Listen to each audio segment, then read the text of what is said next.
Alhamdulillah. Terus kita memuji Tuhan kita Allah Subhanahu wa Ta'ala atas segala nikmatnya, karena Dia memang telah menggantungkan segala nikmat yang Dia berikan dengan kita atau pada kita dengan kalimat Alhamdulillah. Juga yang kedua, kita panjatkan salam hormat kita, salawat dan taslim kepada Nabi Muhammad SAW, sebagaimana Allah dan malaikatnya telah memberikan salam kepada beliau. Pertama tentu saya mohon maaf terlambat, mudah-mudahan duduk di majelis ilmu tapi cetak pahala oleh Allah Subhanahu wa Ta'ala. Kemudian 1 jam terlambatnya Pak Ustaz. nanti ditambah 1 jam juga. Saya selalu bayar keterlambatan dengan ekstra waktu, pasti adil insya Allah. Baik, bab ar-radha. Kita akan masuk pagi ini ke bab ar-radha, bab penyusuan. Tentu ibu-ibu sekalian, seperti biasa saya akan berikan kronologisnya dulu. Menyusui ini adalah sebuah kewajiban bagi setiap wanita kepada anaknya, kecuali wanita yang memiliki uzur. Kalau memang tidak ada sama sekali ASI yang keluar, atau dalam keadaan ibu tersebut memiliki permasalahan dalam kejiwaan seperti gila misalnya, atau ada penyakit menular. Kalau ini ada, maka dianjurkan untuk tidak menyusui atau tidak dibiarkan menyusui anaknya. Nanti akan ada dalil yang akan kita jelaskan masalah itu. Tapi kalau ibu tersebut dalam kondisi normal, sehat, maka masuk dalam kewajiban untuk menyusui anaknya. Tinggal khilaf di antara ulama berapa lama dia menyusui anaknya itu. Ada yang mengatakan bahwasanya menyusui anak itu tidak ada batas minimal, dan ini yang lebih kuat pendapat, mengatakan tidak ada batas minimal, yang penting dia pernah menyusui anaknya. Dan batas maksimal adalah 2 tahun. Batas maksimal 2 tahun, tapi batas minimal tidak disebutkan, tergantung dari kondisi si ibu dan si anak. Ada kadang-kadang ibu yang sehat, Masya Allah, sampai 2 tahun dia nyusui tidak ada masalah. Ada ibu-ibu kadang-kadang 2-3 bulan sudah berhenti, ASINya berhenti, atau mungkin kondisi tidak memungkinkan, kayak lagi terjadi peperangan, ada masalah yang dihadapi di negara, ada terjadi badai, ada terjadi beragam macam hal, fenomena alam, atau mungkin ya anak tersebut sendiri sudah tidak bisa secara fisik menerima ASI ibunya.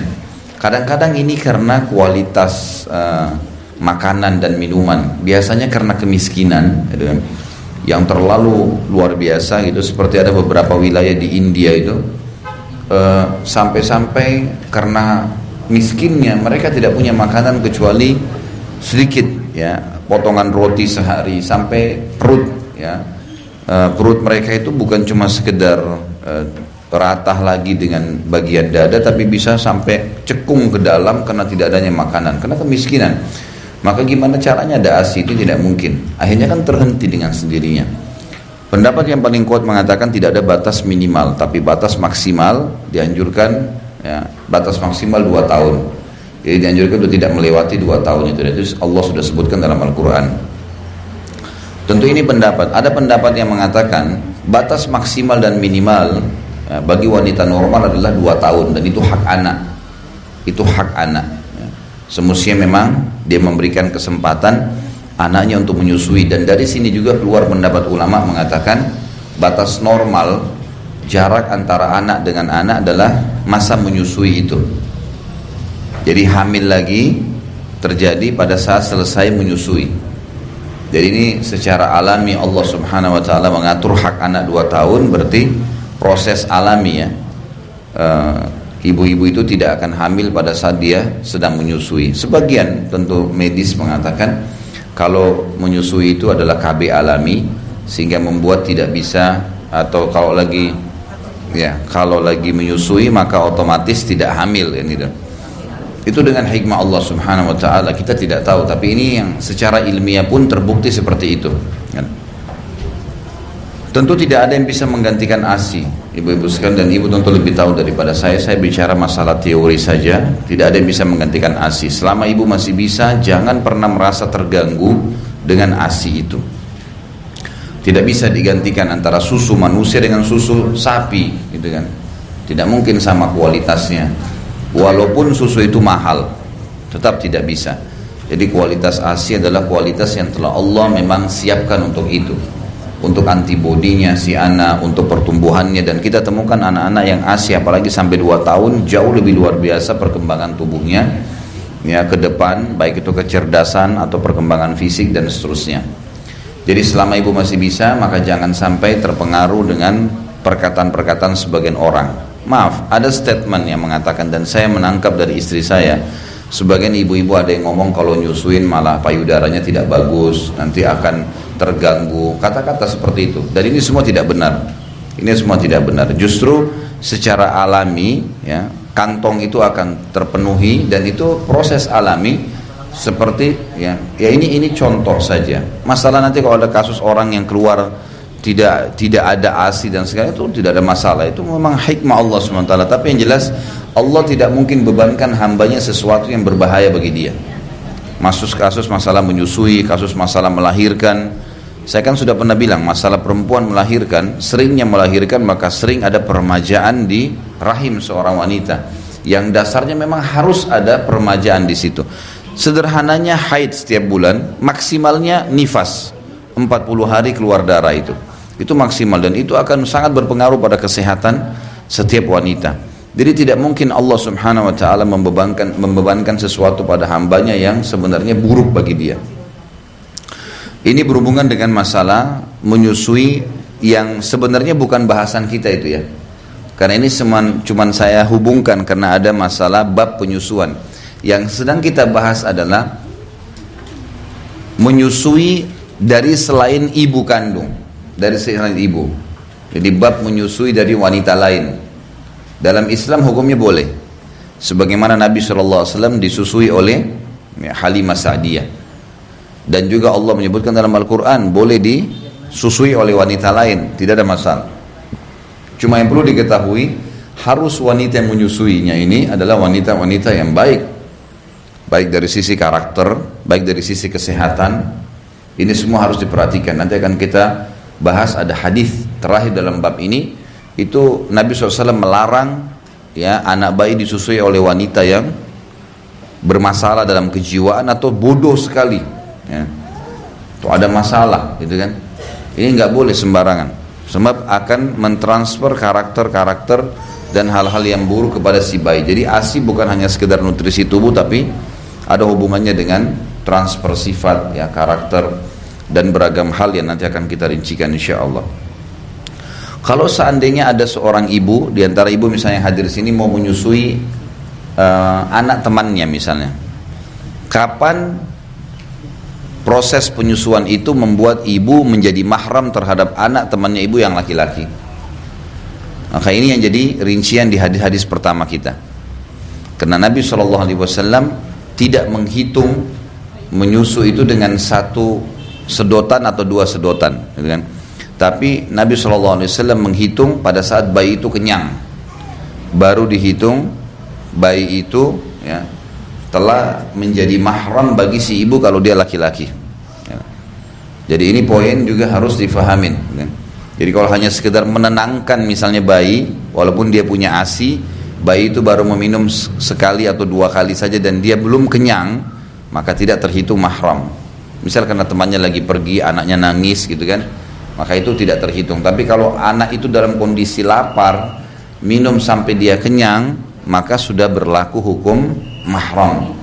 Berlaku hukum mahram di sini. Jadi ini poin juga harus diketahui. Dan kalau sudah menjadi mahram, berarti hukumnya seperti mahram umumnya. Tidak ada pernikahan, dan berlaku juga mahramnya kepada semua anaknya ibu itu. Di sini saya perlu luruskan dan saya mohon maaf, pernah saya sampaikan pendapat, dan itu pendapat sebenarnya yang tidak kuat ya. Kalau seorang wanita menyusui anak laki-laki temannya misalnya, dulu saya pernah bilang pendapat mengatakan dia cuma menjadi mahram bagi anak si ibu yang sedang disusui juga, gitu kan. Ini pendapat, tapi ini pendapat yang lemah. Pendapat yang kuat sebenarnya adalah semua saudaranya menjadi mahram. Ya. Setelah saya telusurin hadis-hadisnya, saya temukan ternyata hadis yang lebih kuat itu menyebutkan semua anaknya si ibu yang menyusui si laki-laki tadi ini semuanya jadi mahram. Misal ibu ini punya 5 anak perempuan, dia menyusui anak temannya laki-laki, maka si laki-laki yang sedang disusuin tadi sampai kenyang mahram bagi 5 anak perempuan itu, semuanya tidak boleh dinikahi. Pendapat yang dulu pernah saya jelaskan waktu ada seorang ibu di sini bertanya adalah cuman satu, dan itu memang ada, pendapat itu ada, tapi itu pendapat yang dinomorduakan oleh para ulama. Pendapat yang lebih kuat adalah seluruhnya menjadi mahram, sebagaimana nanti akan kita sebutkan hadisnya. Ini juga masih berhubungan dengan masalah menyusui, gitu kan. Tentu ada hal-hal lain yang ulama rentetkan dengan masalah perlunya bedanya pahala antara seorang ibu yang menjaga kualitas ASI dengan yang tidak menjaga kualitas. Sama hampir hukumnya dengan manusia yang hidup merawat dirinya dengan tahu ini titipan dari Allah, beda pahalanya dengan yang tidak peduli. Pokoknya ini bahaya makanan nih, nggak apa-apa dimakan saja, sampai akhirnya jadi masalah buat dia. Ya, badannya mungkin kotor, keringatan, nggak peduli bagi dia, sudah nggak ada masalah. Ini nggak boleh. Beda pahalanya dengan orang yang emang merawat, tapi niatnya memang karena ini titipan dari Allah ya. Beda, innamal a'malu binniyat, gitu kan. Jadi bukan hanya sekedar mau dilihat segar, dilihat cantik atau dilihat, ini bukan cuman itu. Memang ini karena badan dititipin sama Allah, maka saya merawatnya. Jadi kalau ada orang meninggal, si A sama si B umurnya 60 sama 60 misalnya, tapi si A selama ini menjaga, merawat, menjalankan perintah-perintah agama, diantaranya mandi wajib haid, mandi wajib nifas, mandi junub, kemudian merapikan tubuhnya dengan mencukur bulu ketiak, bulu kemaluan, memotong kuku, banyak fitrah-fitrah dalam Islam. Dia merawat karena perintah agama, gitu kan. Ini berpahala dibandingkan dengan si B yang tidak melakukannya. Makanya ada perbedaan pahala. Sama semua hal Allah nilai. Kalau ada ibu misalnya, contoh yang lain dulu sebelum masuk ke masalah itu. Kalau ibu sholat di malam hari, niat karena ingin menghadap kepada Allah, lalu ibu siapkan mukennah yang bersih, sejadah yang bersih, segar, mandi dulu, kemudian sengaja wangiin tubuhnya karena ingin menghadap dengan Allah, itu namanya adab. Adabnya begitu. Itu ada pahala sendiri selain pahala sholat, dibandingkan orang bangun tidur keringatan, mukennahnya sudah 7 tahun gak dicuci. Loh, ini kalau biasanya yang ketawa tuh tahu diri biasanya. Ini kalau ada orang begitu kan, ini mukena kapan kamu beli? Ini sudah 7 tahun yang lalu. Ada orang. Baiklah, intinya beda pahalanya antara orang yang merawat, yang punya sedikit saja pengorbanan, itu Allah kasih pahala. Beda, gitu kan? Sedikit pengorbanan sudah beda. Ibu bersedekah dengan uang yang baru, dengan niat ingin menyenangkan orang yang dikasih, dengan mengambil uang yang sudah kotor, asal sedekah saja, beda pahalanya. Sama-sama dapat pahala sedekahnya, tapi ini nilai sesuatu yang mau dilebihkan itu lain, gitu kan? Itu berbeda. Itu menyenangkan orang lain, ada pahalanya lagi. Seperti itulah kalau kita tarik ke masalah ASI. Beda kalau ibu ngerawat. Ada ibu-ibu rapi, habis nyusuin bayinya dibersihin kembali, payudaranya dilap dengan apa sehingga steril kembali ya, bersih, rapi, gitu kan. Jadi memang dia merawat dengan niat memang supaya kualitas ASInya pun baik, anaknya pun nanti mendapatkan yang baik. Ini beda pahalanya dengan orang pada saat bayinya nangis, pokoknya dia dalam kondisi keringat, lagi cuci baju lah, apalah, anaknya main dicusuin saja. Ini kan berbeda, gitu kan. Kesian si anak, karena lapar, nggak ada lagi yang lain, apa boleh buat. Tapi di sini Allah menilai itu, Allah menilai. Jadi saya ingin masuk ke masalah adab. Adab itu kepekaan seorang muslim dan muslimah mencari pahala di hal-hal yang mungkin cuma kemasan, tapi itu berpengaruh. Tadi saya sudah kasih contoh semua ya. Dan dalam Islam boleh kita mencari yang terbaik. Pada saat ibu lagi nyusuin misalnya, ibu bisa minum vitamin atau susu yang berkualitas dengan harga misalnya 500.000, misal contoh. Kemudian ibu memilih harga yang 100.000. Tapi ibu mampu beli yang 500.000, maka ini beda pahalanya. Ini masuk dalam hal yang adab. Seperti pernah saya bilang, kalau kita mampu beli anggur dengan harga 100.000, kualitasnya lebih bagus, kualitas A, anggur yang lain 50.000, kualitasnya B. Ibu beli kualitas A tidak mubadzir, dan bahkan itu ada pahala sendiri. Karena kata Nabi SAW, Allah senang melihat bekas nikmatnya pada hambanya. Boleh nikmatin yang halal, tapi tidak boleh tabzir, nggak boleh berlebihan, gitu kan? Jadi kita berada di tempat yang aman, tidak terlalu pelit, tidak juga terlalu berlebih-lebihan, mubadzir, tidak terlalu perhitungan, tidak juga terlalu boros dan seterusnya. Seperti itulah. Baik, itu juga masuk sedikit dalam masalah mendapatkan pahala dan kesempatan dalam masalah-masalah sesuatu yang sedang kita kerjakan. Baik, saya akan bacakan hadisnya, dan lebih banyak hadis-hadis ini fokus ke masalah bagaimana kalau seorang ibu menyusui selain anaknya. Ini babnya, bab ini yang sedang kita bahas, gitu kan. Lebih banyak fokus ke situ. Yang pertama lah hadis 1158. An Aisyah radhiyallahu anha qalat qala Rasulullah sallallahu alaihi wasallam la tuharrimul massatu wal massatani, akhrajahu Muslim. Dari Aisyah radhiyallahu anha bahwasanya Rasulullah SAW sekali atau dua kali isapan itu tidak mengharamkan. Jadi saya sudah kasih contoh, kalau cuma mau menenangkan anak temannya misalnya, gitu kan, maka itu tidak termasuk. Ya, karena sekali isapan atau dua isapan, memang harus sampai kenyang anak itu. Kalau dia sudah sampai kenyang, hilang laparnya, nah itu mahram, gitu kan. Seperti itulah. Dan juga tidak boleh sembarangan, ya, tidak boleh sembarangan ASI tadi saya bilang diambil dari sembarangan wanita, ini tidak boleh. Harus yang berkualitas secara fisik, ya. Tidak boleh sembarangan. Kalau ada wanita yang maaf tidak peduli dengan akhlaknya, kebersihannya, ini semua harus diperhatikan. Sama halnya juga perlu diperhatikan ibu-ibu sekalian. Kalau ibu donor ASI, boleh hukumnya dalam Islam. Ibu kebetulan punya ASI banyak, kemudian ibu donorkan. Tiap hari setelah menyusui bayinya ibu, dia sudah kenyang, lalu ibu mendonorkan, ditaruh di tempat-tempat wadah tertentu, lalu diberikan kepada puskesmas atau ke rumah sakit untuk diberikan. Ini boleh, tetapi syaratnya ada satu dalam Islam, harus tahu, tulis nama, harus ditulis namanya nih, ini dari ibu siapa nih, karena si anak itu yang diberi kalau sudah kenyang jadi mahramnya, nggak boleh. Ya.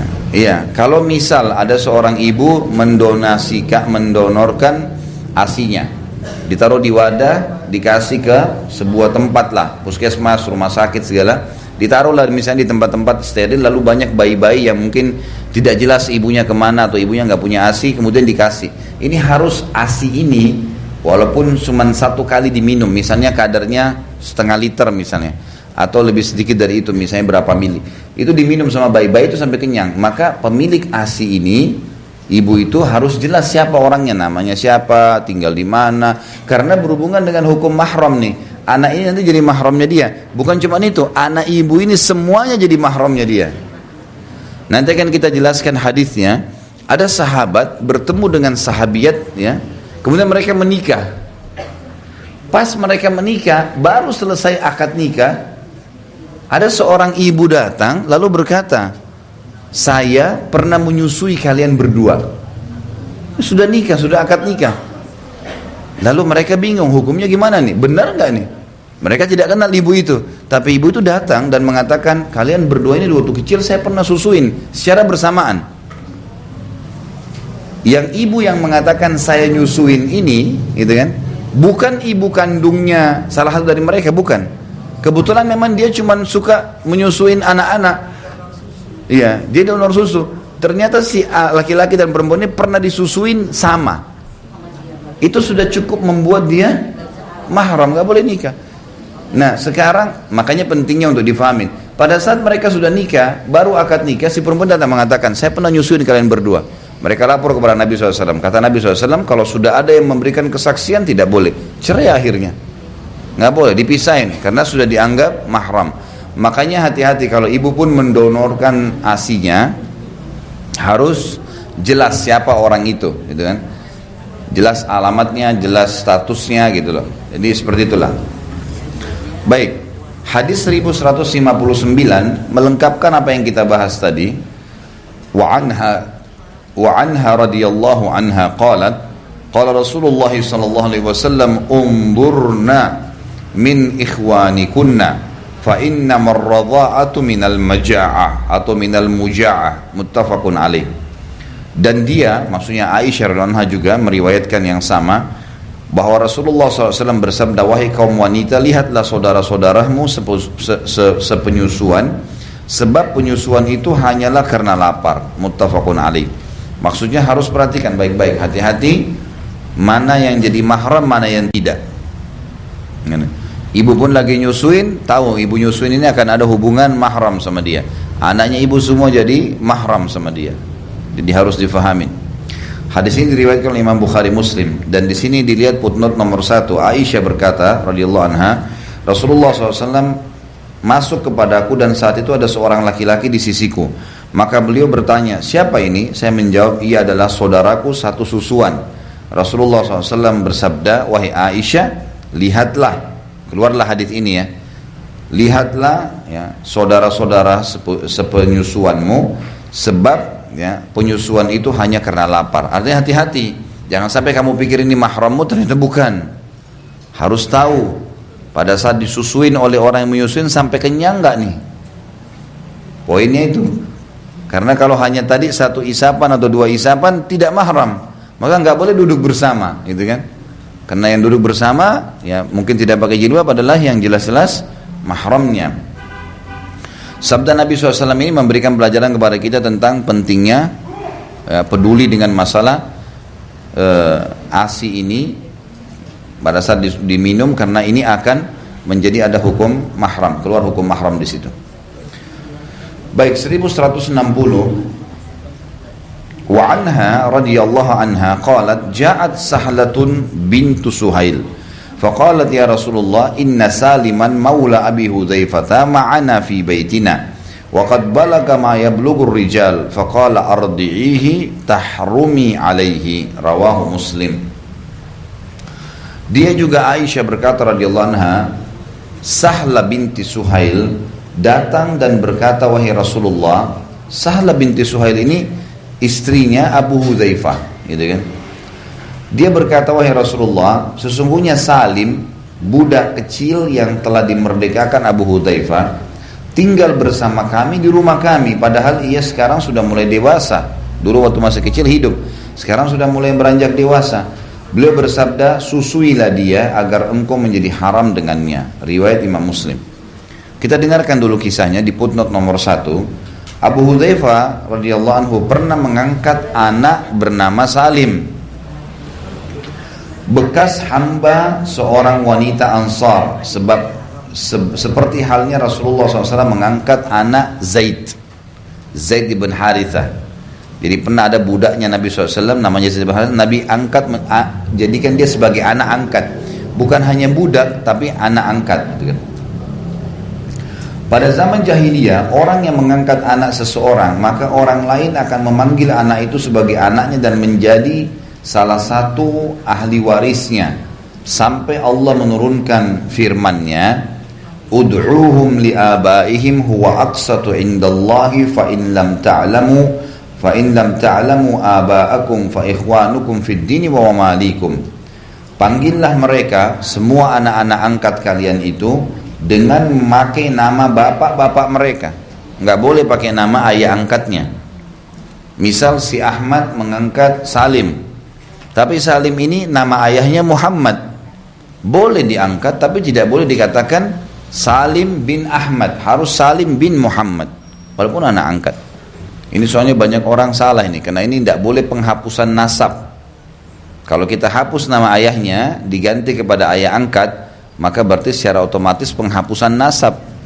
Dia tidak tahu siapa ayahnya. Ini nggak boleh. Penghapusan nasab tidak boleh. Walaupun bapak ibu tidak punya anak sama sekali. Ada orang begitu, karena semangatnya pengen punya anak, dia nggak bisa, dengan hikmah Allah maka diambillah anak angkat, lalu dihapus jejak orang tuanya anak itu. Sama sekali dihapus. Dimasukkan ke kakaknya, kemudian atas nama disebutkan kepada dia, dan ini berbahaya nih. Ini ada dosa tersendiri, nggak boleh. Gak boleh menghapus nasab ya, karena itu akan memutus silaturahim dia dengan orang tuanya.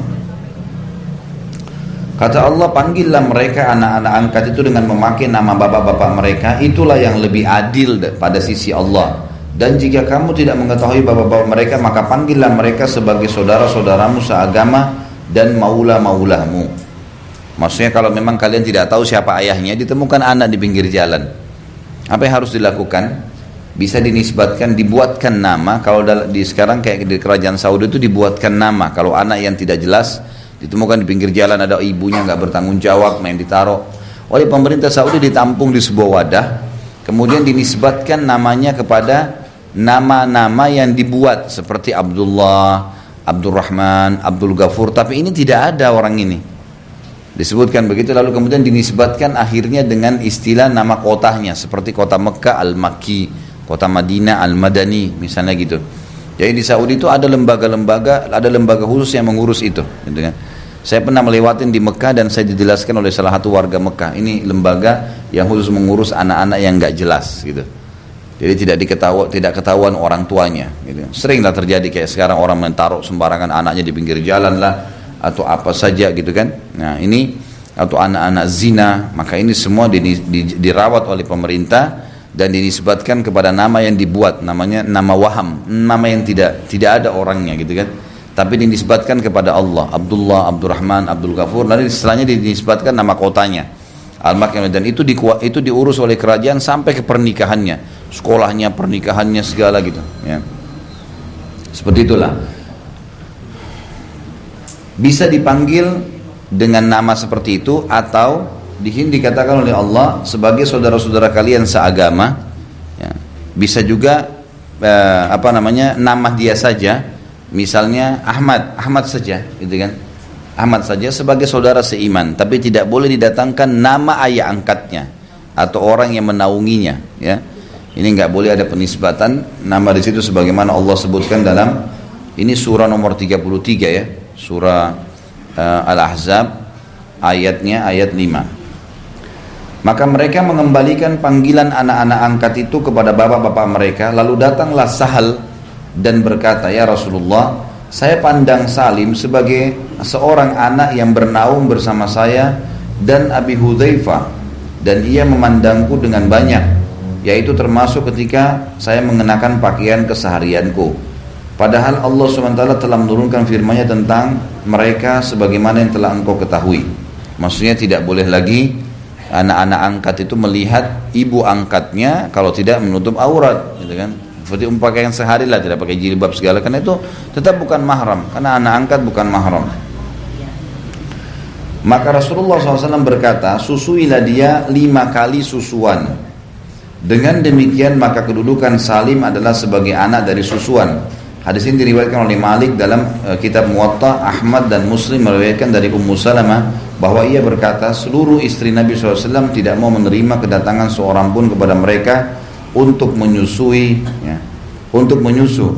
Ummu Salamah berkata kepada Aisyah, kami pandang hal itu hanyalah suatu kemurahan yang diberikan oleh Nabi SAW untuk Salim semata. Yang jelas kebenaran ada di pihak Aisyah, karena illat itu penyebab keharaman karena susuan adalah pembalutan tulang dan menumbuhkan daging.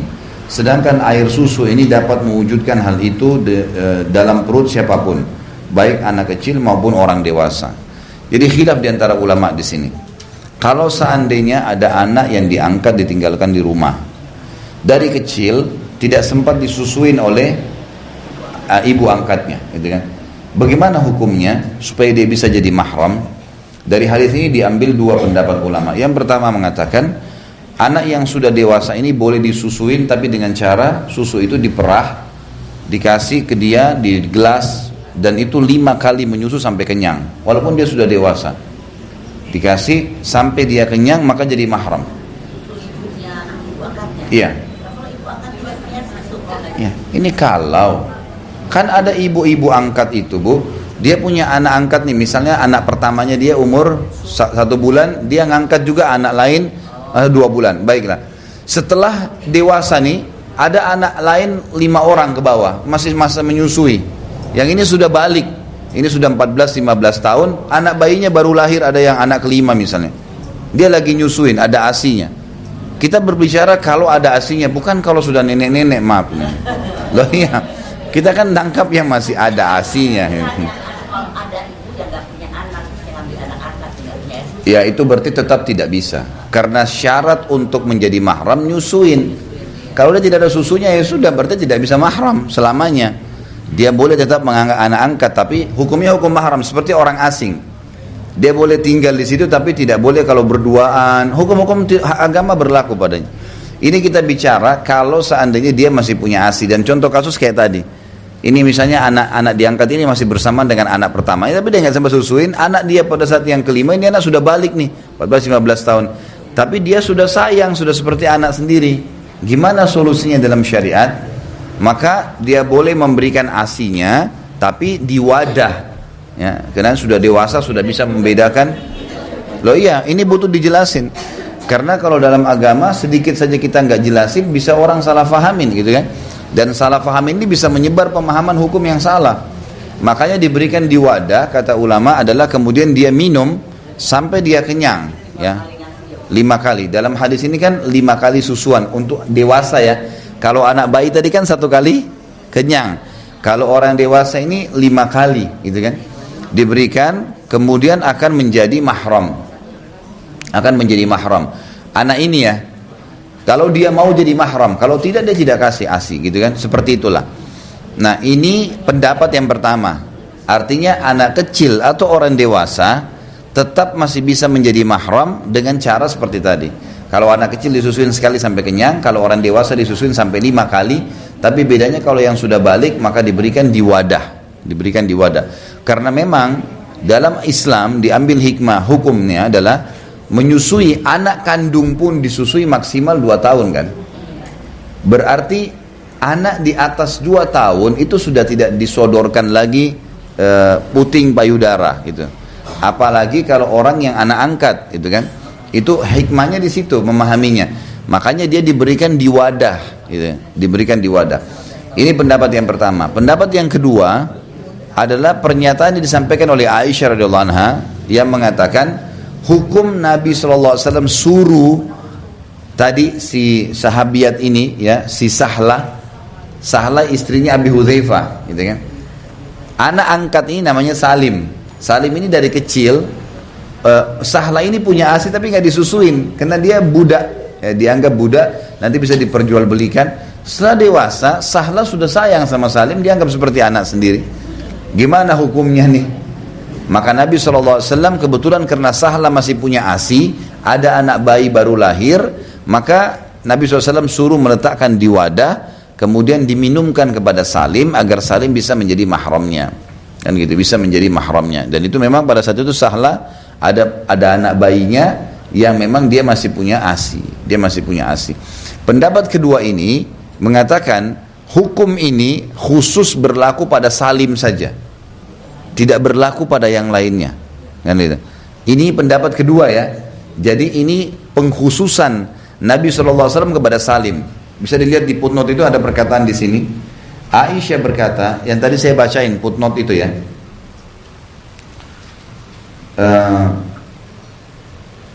Ya, kami pandang, lihat nggak? 4 baris dari bawah. Ya. Kami pandang hal ini hanyalah suatu kemurahan yang diberikan oleh Nabi SAW untuk Salim semata.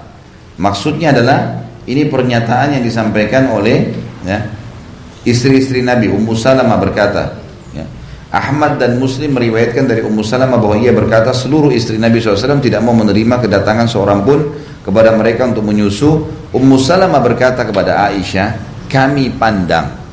Pendapat Ummu Salamah mengatakan kami pandang hal ini hanyalah suatu kemurahan yang diberikan oleh Nabi SAW untuk Salim semata.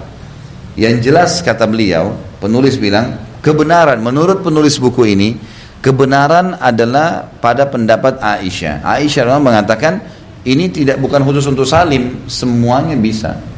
Tapi tinggal pemberian dalam bentuk wadah, gitu kan? Ini pendapat tentunya, ada 2 pendapat. Saya pribadi tentu tidak bisa condong dengan salah satunya karena memang mereka punya istidlal, punya dalil. Maka kita lihatkan, kita sesuaikan dengan kondisi dan keadaan. Yang jelas ada pendapat kalau ibu melihat anak angkatnya ini sudah sangat disayang seperti anak sendiri, kan gitu. Ada kadang-kadang juga kejadian kasus ya, seperti misal ibu ada satu wanita melahirkan nih, ada anak kandungnya. Ada anak angkat, misal anak kerabatnya dititipin, ya. Lalu disusuinlah sama dia anak kandungnya, ini nggak disusuin, dibiarin berkembang. Berjalan waktu, anaknya mati, anak kandungnya meninggal dunia, dia nggak punya anak lagi, nggak bisa lagi hamil misalnya. Dengan hikmah Allah nggak ada anak, maka satu-satunya anak yang bisa dia besarkan sekarang anak titipan tadi, anak angkat. Dia cobalah besarkan anak tersebut sampai seperti anaknya sendiri, sekarang sudah balik. Gimana solusinya? Ya solusinya kayak tadi, gitu kan? Bagaimana dia bisa, kalau Allah dengan hikmah Allah Subhanahu wa taala, dia bisa punya ASI lagi, dia hamil, menyusui, dia bisa anak ini supaya tidak lepas dari dia. Maka pada saat dia punya ASI, dia bisa susuin anak yang sudah diangkat. Itu kalau dia mau jadi mahram ya. Tapi kalau enggak, ya tidak ada masalah. Kita bicara sekarang kalau mau dijadikan sebagai mahram. Nah, Allah alam, ini pendapat, mudah-mudahan saja Allah SWT memudahkan di tengah-tengah muslimin untuk lebih memahami hukum ini. Yang jelas saya sudah angkat dua pendapat ini dan kita lihat sesuaikan dengan kondisi dan keadaan. Selanjutnya 1161, wa anha anna Aflah akha Abil Qu'ais jaa yasta'dhinu 'alaiha ba'da al-hijab qalat fa'abaitu an adhina lah, ya. Falamma jaa Rasulullah sallallahu alaihi wasallam akhbarathu. Ya, itu perlu diperbaikin jadi sebentar itu fa'abaitu an adzinalah. Lihat enggak? Itu kan an adzana ya. Ya, itu zalnya bukan fathah tapi kasrah. Adzina. Ya. Adzina lahu. Ya. Adzin itu artinya mengizinkan. Terus itu juga diperbaiki. Falamma ja'a Rasulullah SAW akhbarathu. Jadi taknya itu pakai sukun, bukan pakai dhamma. Akhbarathu billati sana'. Maaf, itu sudah betul tadi. Sebentar. Akhbartuhu billadhi sana'tuhu, itu betul, jangan diubah ya. Akhbartuhu billadhi sana'tuhu fa'amarani an adzina, ini sama, an adzina diubah, adzina lahu alayya wa qala innahu ammuka, muttafaqun alaih. Dari dia, maksudnya dari siapa? Aisyah radhiyallahu anha, bahwa suatu ketika Aflah, saudara Abu Qubais, datang meminta izin untuk bertemu dengannya, dengan Aisyah, setelah ada perintah hijab, ya. Dia ingin masuk bertemu dengan Aisyah setelah turun hijab, yang bukan mahram tidak boleh, tidak pakai jilbab dan tidak boleh ada berdua. Aisyah berkata, aku tidak mengizinkannya. Ketika Rasulullah SAW datang, aku beritahukan apa yang telah aku lakukan. Lalu beliau menyuruhku untuk mengizinkannya seraya bersabda, sesungguhnya dia adalah pamanmu sepenyusuan. Ya. Muttafaqun alaih. Jadi ternyata di sini hadis ini menjelaskan kepada kita, ayahnya Abu Bakar dulu pernah satu susu dengan si Abi Qubais nih. Ya. Satu susu dengan Abi Qubais. Iya, jadi Abu Bakar sama Abi Qubais saudara sesusu. Abu Bakar punya anak Aisyah. Si Abi Qubais ini, si Aflah ini yang pernah satu susu dengan saudaranya dia Abi Qubais yang susu dengan Abu Bakar, otomatis ini kan saudara susu semua nih. Abu Bakar sama Abi Qubais sama Aflah adiknya. Aflah ini mau ketemu sama Aisyah. Gitu kan? Orang lain ini, tapi satu susu dengan ayahnya Abu Bakar.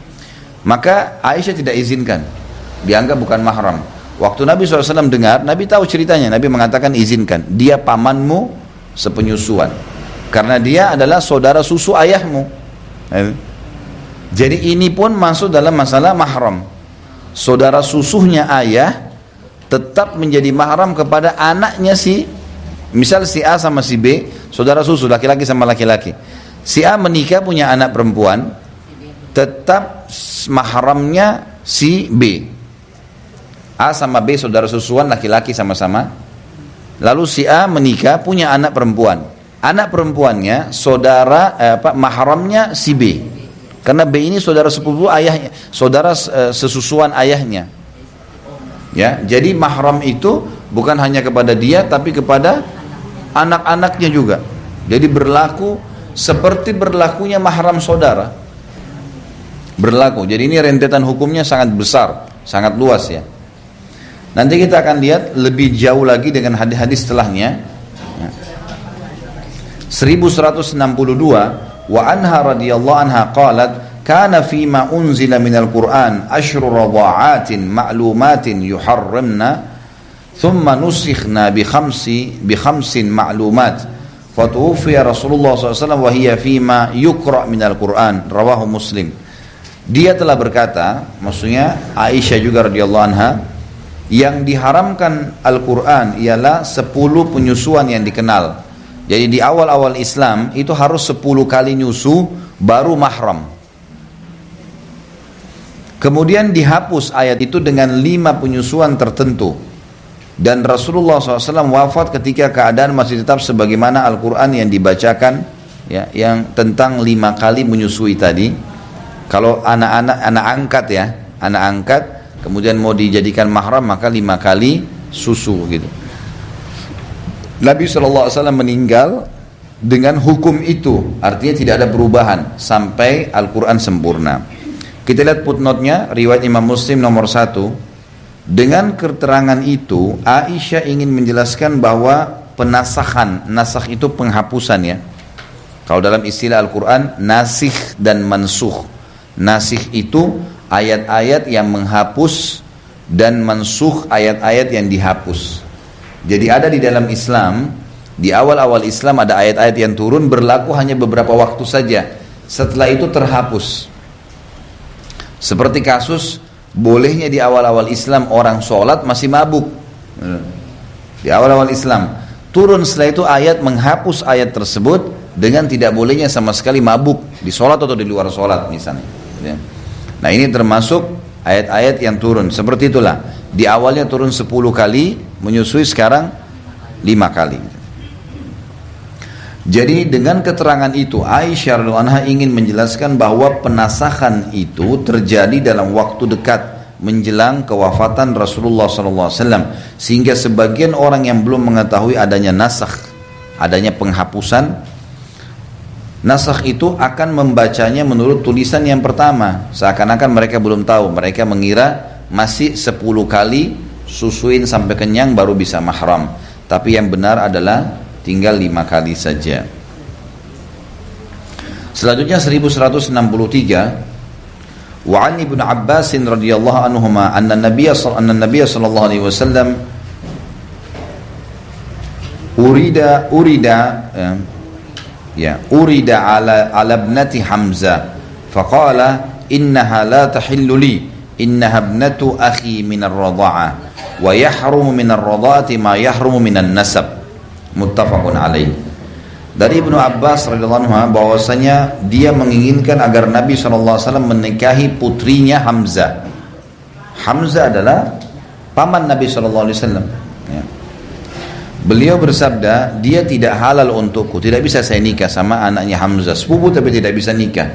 Dia adalah putri saudaraku sepenyusuan, dan apa yang diharamkan karena nasab keturunan juga diharamkan karena penyusuan.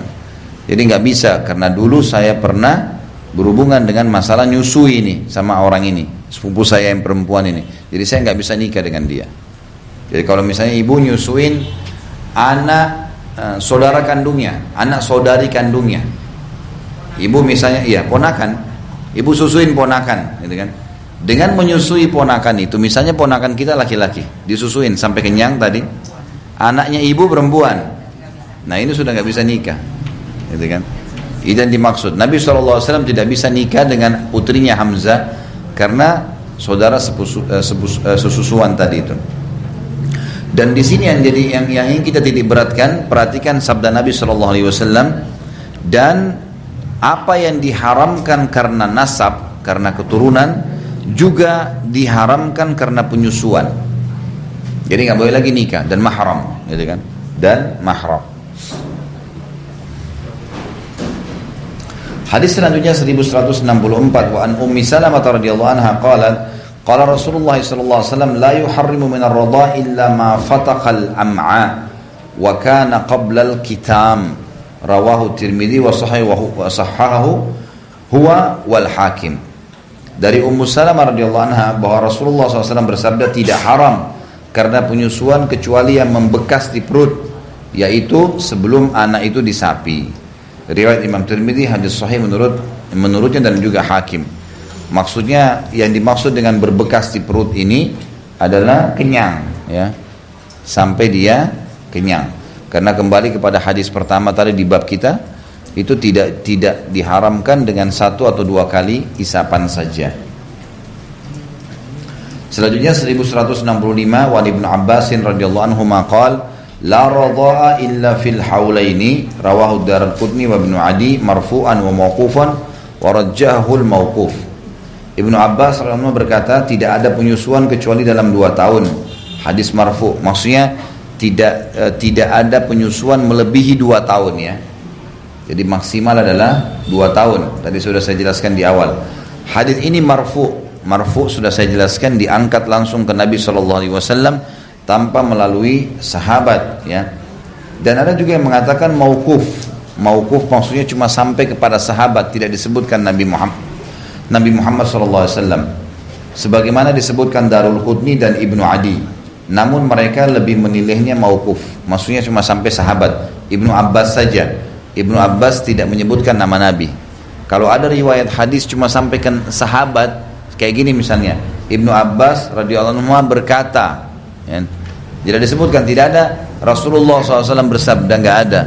Cuma sampai sahabat, namanya mauquf. Hanya sampai ke Nabi, hanya sampai ke sahabat saja. Tentu hadis ini memberikan pelajaran kepada kita. Kalau kita ambil pelajaran darinya, batas maksimal menyusui adalah 2 tahun. Selebih daripada itu harusnya diberhentikan, ya. Ada orang subhanallah nyusuannya sampai 4 tahun, 5 tahun, ini nggak boleh, gitu kan. Ini harus ditinggalkan, dicari jalan untuk ditinggalkan, ya. Baik, 1166, nggak usah dibayangkan kalau kita jelasin. Tiba-tiba berkerut, membayangkan, nggak usah dibayangkan. Kebiasaan ibu-ibu. Apalagi sekarang Masya Allah sudah banyak yang sepuh, udah selesai itu masanya dulu. Ini kan hukum agama kita bicara. Ini berkerut seakan-akan masih bisa menyusui sekarang. Jangan tersinggung, ya. Baik. 1166, wa Ibnu Mas'ud radhiyallahu anhu qala Rasulullah SAW la radha'a illa ma, ya, la radha'a illa ma anshadal 'azm wa ambatal laham, akhrajahu Abu Daud. Dari Ibnu Mas'ud radhiyallahu anhu bahwa Rasulullah SAW bersabda, tidak ada penyusuan kecuali yang menguatkan tulang dan menumbuhkan daging. Riwayat Abu Daud. Jadi memang betul-betul harus susu itu masuk kenyang. Kan kalau bayi kenyang itu nyebar kan ASI itu, sehingga akhirnya masuk ke tulang sebagian, masuk ke daging sebagian, maka itu baru dianggap, ya, penyusuan yang bisa menjadi mahram. Selain daripada itu tidak dihitung. Ini semua hadis-hadis tentunya menguatkan bahasan-bahasan kita tadi. 1167 juga hampir sama. Wa an Uqbata bin Harith annahu tazawwaja amma Yahya binti Abi Ihab. فجاءت امرأة فقالت لقد أرضعتكما فسأل النبي صلى الله عليه وسلم فقال كيف وقد كيل ففارقها عقبة فنكحت زوجا غيره أخرجه Bukhari. Dari Uqbah bin Harith bahwa ia telah menikah dengan Ummu Yahya binti Abi Lahab, ya. Lalu datanglah seorang perempuan dan berkata, aku telah menyusui kalian berdua. Kemudian ia bertanya kepada Nabi SAW dan beliau bersabda, bagaimana lagi, sudah ada yang mengatakannya.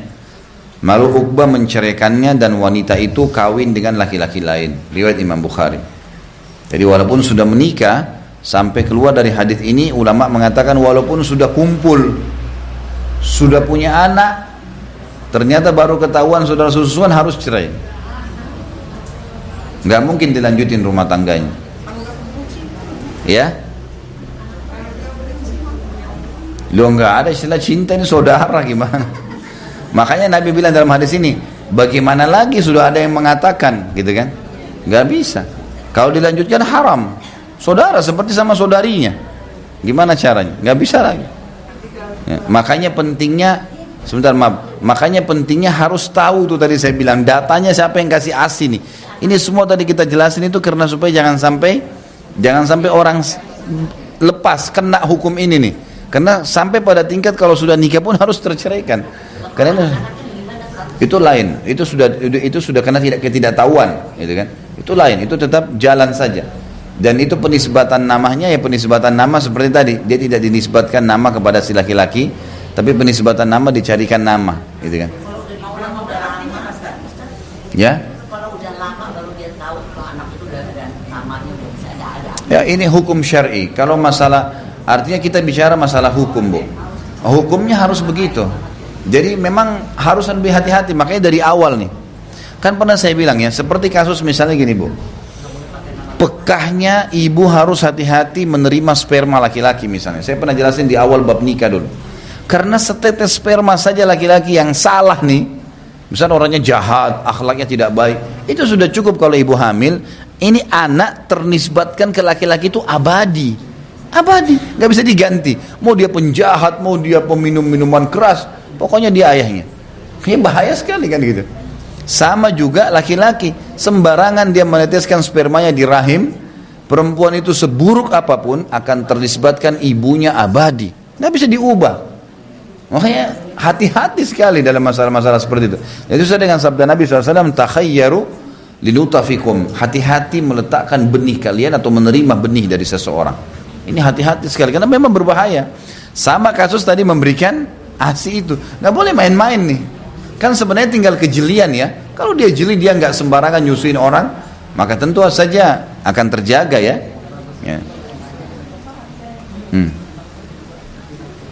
Sudah, jangan dibayangin. Oh, kasus pribadi. Pokoknya yang jelas dalam Islam ibu boleh menyusuin, tapi harus jelas datanya. Itu saja intinya. Maula itu kalau budak, kan tadi Salim itu budak, hamba sahaya. Kan hamba sahaya bisa diperjualbelikan. Saya pernah jelasin kan hukumnya.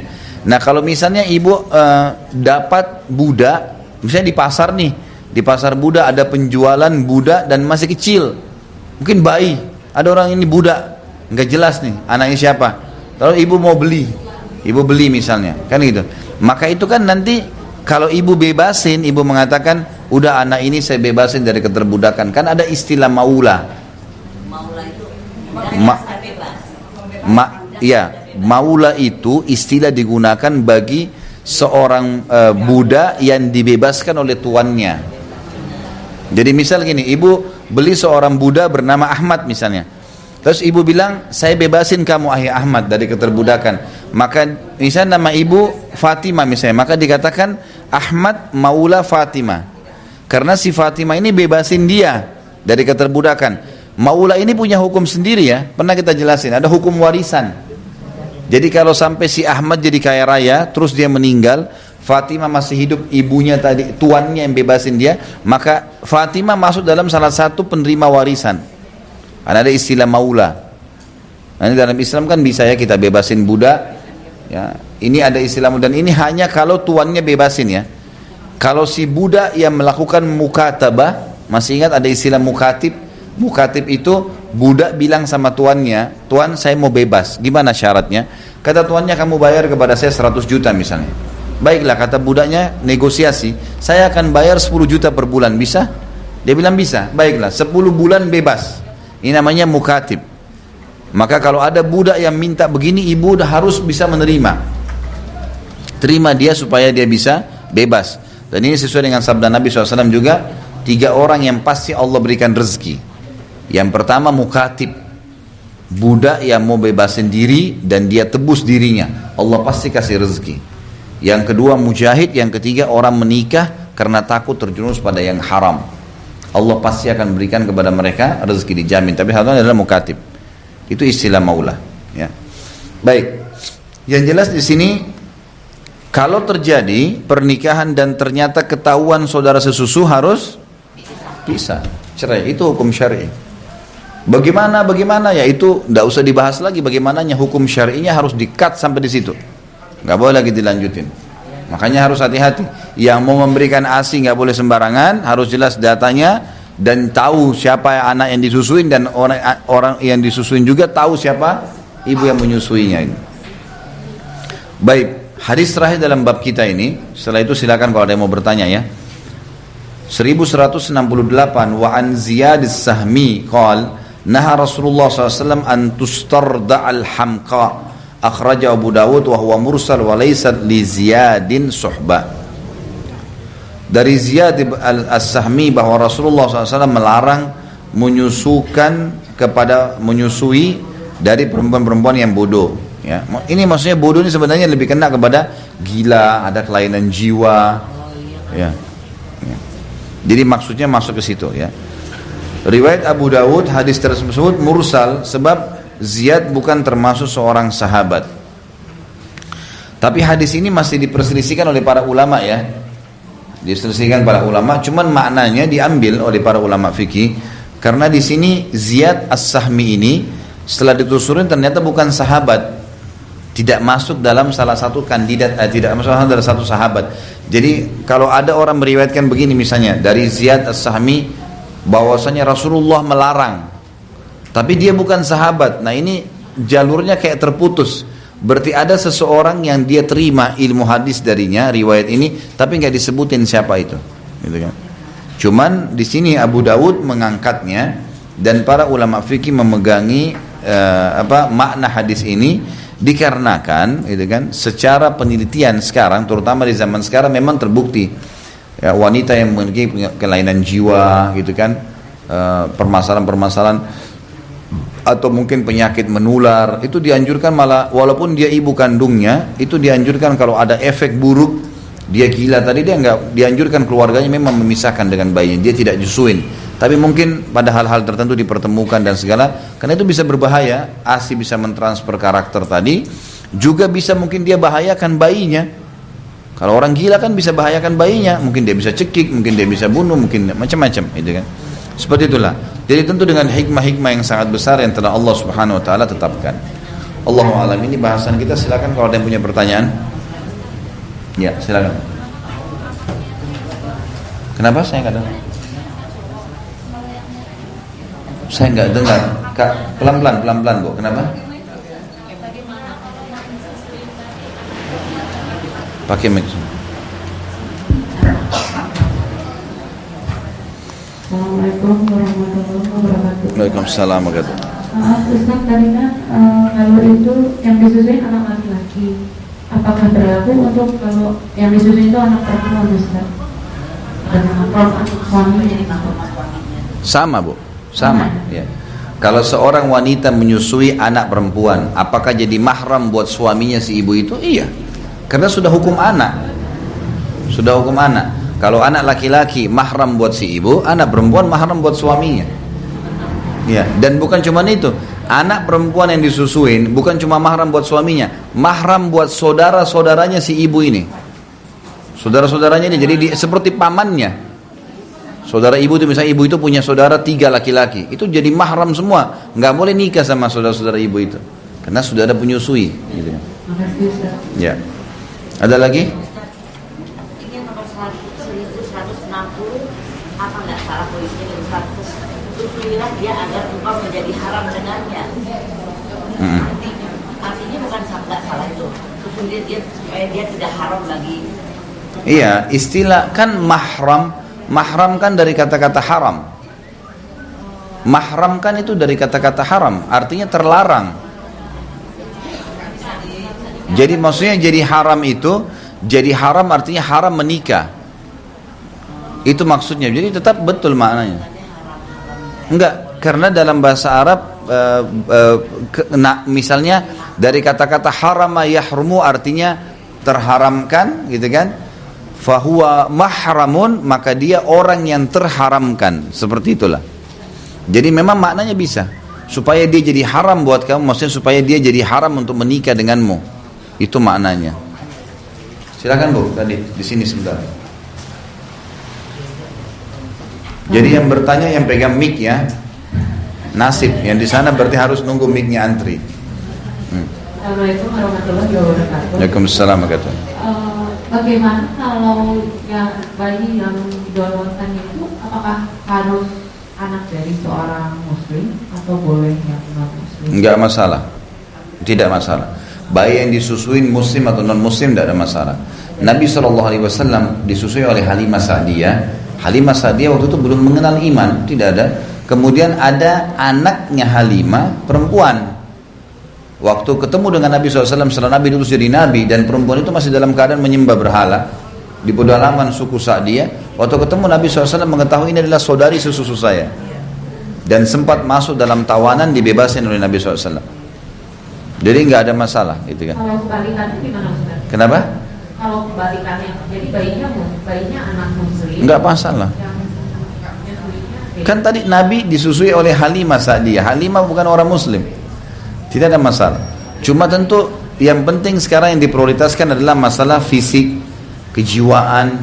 Itu yang diprioritaskan. Masalah ibu susunya itu muslim atau non muslim itu tidak ada masalah. Itu bukan hal yang disorotin dalam syariat. Ya. Waalaikumsalam. Pada saat kalau kita memberikan air susu untuk anak yang lainnya, apakah harus izin dengan suami kita? Yang kedua, kalau anak kita mendapat susu dari ibu yang lain, apakah kita juga harus beritahu ke suami kita? Begitu. Kemudian sebentar, jangan tumpuk-tumpuk Bu. Saya jawab dulu. Sebentar, boleh bertanya setelah itu. Sekarang kalau seorang wanita ingin menyusui bayi lain, perlu izin sama suami nggak? Atau anak kita mau disusuin oleh wanita lain, perlu izin sama suami nggak? Jawabannya iya, harus disampaikan karena ada hukum mahram. Kalau ibu nyusuin anak perempuan itu jadi mahramnya suami, kan ada hubungan hukum sama dia, harus disampaikan. Karena itu jadi mahram, jadi anak ibu sama suami. Begitu juga kalau anak kita disusuin sama orang lain, harus kita sampaikan. Karena memang itu nanti ibu yang nyusuin anak kita itu akan jadi ibu yang menyusuin itu kepada anak kita, kepada suami, itu suami harus tahu ternyata ini mahramnya anak saya. Jadi memang harus izin. Sebagian disampaikan. Jadi itu dibicarakan dengan cara baik, tentunya dimusyawarahkan dengan cara baik itu. Mana mic-nya nih? Di tangan siapa? Silakan. Ini ada seorang ibu itu mau menyusui dua anak. Dua anak ini setelah besar dia menikah. Nah, yang Ustaz katakan di situ kan mereka setelah punya anak-anak ini mahram. Nah, itu sampai seberapa jauh bisa dikatakan mahram? Apa sampai ke bawah-bawahnya gimana Ustaz? Berapa turunan yang bisa dikatakan mahram? Jadi seperti ibu sama saudaranya ibu. Ibu punya saudari nih. Masing-masing punya anak. Ibu sama ponakan mahram. Tetapi kalau dia nikah, si ponakan nikah, suaminya bukan mahram. Misal, kalau dia masih punya anak, ya anak itu masih dihitung seperti cucu, masih berhukum. Jadi apa yang berlaku pada jalur nasab berlaku pada jalur penyusuan, sama persis. Kalau mau dikatakan itu sejauh mana, ya ini tetap berlaku seperti jalur nasab. Kenapa? Iya, nasab itu maksudnya ahli waris, tapi mereka tidak terima warisan ya. Bedanya di situ. Saudara penyusuan tidak terima warisan, tapi yang berlaku hanya hukum mahramnya, hukum haram menikah. Warisan tidak. Mana mic-nya nih? Oh iya. Jadi kalau ada kakak beradik laki-laki punya anak satu, laki-laki perempuan, terus si saat itu tadi saling menyusui kan Ustaz. Cuma qadarullah yang satu air susunya nggak ada, yang satu ada. Jadi yang tadi Ustaz bilang untuk bayi itu sampai kenyang, kemungkinan tidak sampai kenyang, pasti berkali-kali menyusu gitu. Kan sudah, jadi gini, kalaupun salah satunya saja menyusui, sudah cukup jadi mahram. Tapi untuk ibunya gimana kan? Ibu yang tidak punya air ke bayi laki-laki itu jatuh mahram nggak? Kalau ke anaknya memang mahram. Karena kan Berlaku yang diharamkan dari nasab terharamkan.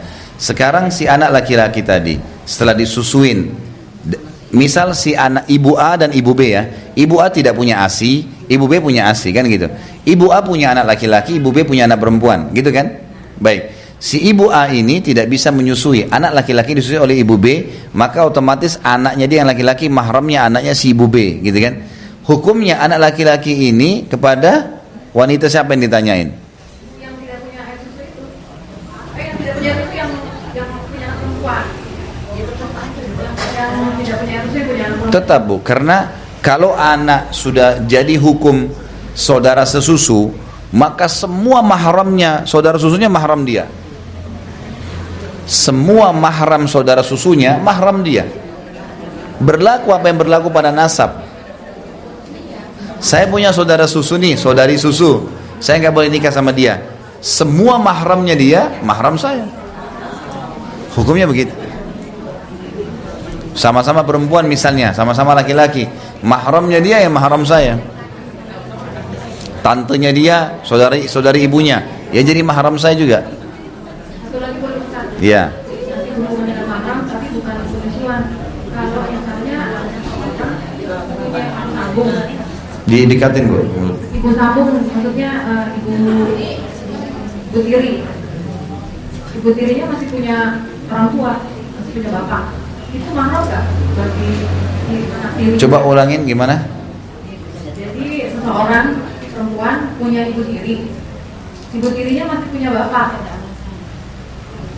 Anak perempuan ini bermahram nggak dengan bapaknya ibu tiri itu? Si kakek. Ya sebentar. Ibu tiri ini seperti apa dulu jalurnya? Jadi gini, kalau ada kasus laki-laki punya dua orang istri, misal, pada saat dia punya si salah satu dari perempuan ini punya anak, sudah punya anak, begitu maksudnya? Sudah punya anak, apakah berlaku pada mertua ayahnya? Ya. Anak dari si ibu yang sudah janda gitu ya, dari suami lain. Oh bukan Ustaz. Jadi si bapak punya istri yang istri pertama meninggal, tapi punya anak perempuan, terus menikah lagi. Nah, berarti masih anak perempuan itu sudah gadis, terus punya kakek tiri kan? Mahram nggak dengan kakek tiri? Mertuanya. Ya, mertua. Mahram. Jadi karena mahram ayahnya, mahram dia. Itu kan mahram ayahnya, mahram anaknya, sama. Yang berlaku pada orang tua berlaku pada anaknya di situ. Ada lagi? Sudah nggak ada? Alhamdulillah. Itu sudah faham semua. Ini di sub depan ini daripada bisik-bisikan, laporin aja ke sini.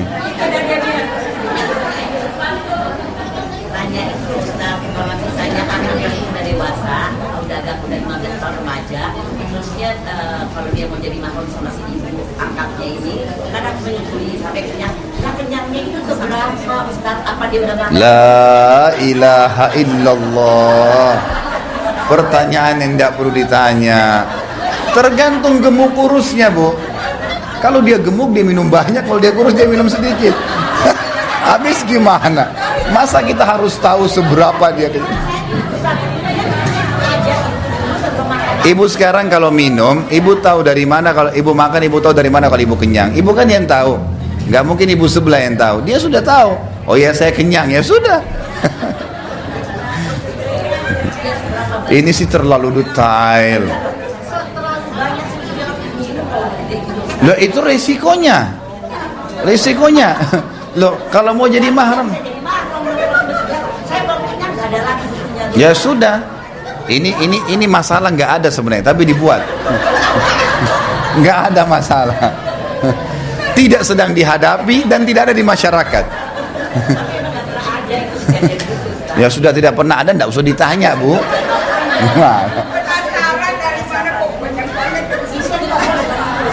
Ini kalau ada begitu hukumnya. Udahlah. Gini Bu ya, ini kata penutup saya. Coba jangan lahirkan masalah baru dalam hidup. Cukupkan. Begini maksud saya. Jadi sebentar, sabar. Kalau kita sedang tidak menghadapi sebuah masalah, kita hadapin apa yang sedang kita hadapin. Itu saja, cukup situ. Banyak orang gini Bu, sibuk setiap hari. Sebentar, sabar. Kalau kita bentor gak bakal ada jawaban. Dengar dulu. Sekarang gini, ada orang subhanallah dia punya masalah banyak sebenarnya, tapi tiap hari seperti pahlawan. Nggak apa-apa kalau kau punya masalah ceritain ke saya saja. Nampung lagi temannya punya gitu kan, seakan-akan ini nggak perlu. Udahlah, hadapin masalah kita sendiri. Ini kalau ada kasus kita punya ilmunya jawab, kalau tidak punya ilmu nggak usah jawab, nggak usah dikorek-korek kemana-mana nih, nanti jadi rumit sendiri. Ini sekarang pertanyaannya, bagaimana kalau seandainya anak itu mau jadi mahram setelah balik? Ini kadar ukur kenyangnya dari mana coba? Ya saya jawab tadi Ibu Dina, saya bilang ya tergantung gemuk kurusnya. Kalau dia sendiri yang kasih jawaban. Atau langsung minum susu harus dinyatakan kenyang. Yang penting si anak itu pada saat dia minum dia rasa kenyang, dia yang tahu. Tadi kan saya bilang Ibu Dina tahu kapan kenyang, sudah tahu kan? Gak mungkin teman yang sebelah tahu. Kadang-kadang ada orang makan setengah piring sudah kenyang. Orang kalau minum beda dengan makan ya. Minum itu lebih cepat mengenyangkan. Kita minum 3 gelas air itu sudah kayak kembung perut ya, kan gitu. Beda dengan makan. Nah ada aja nih. Ada aja nih. Sudahlah, sampai sini saja cukup. Ada aja dikorek-korek. Yang jelas tergantung. Kalau dia sudah rasa kenyang ya sudah dia yang kasih jawaban. Tadi pertanyaan lagi apa? Bagaimana kalau seandainya pas sekali minum terus hasilnya habis? Coba bayang. Pertanyaannya aneh-aneh. Yang tidak jadi mahram lah.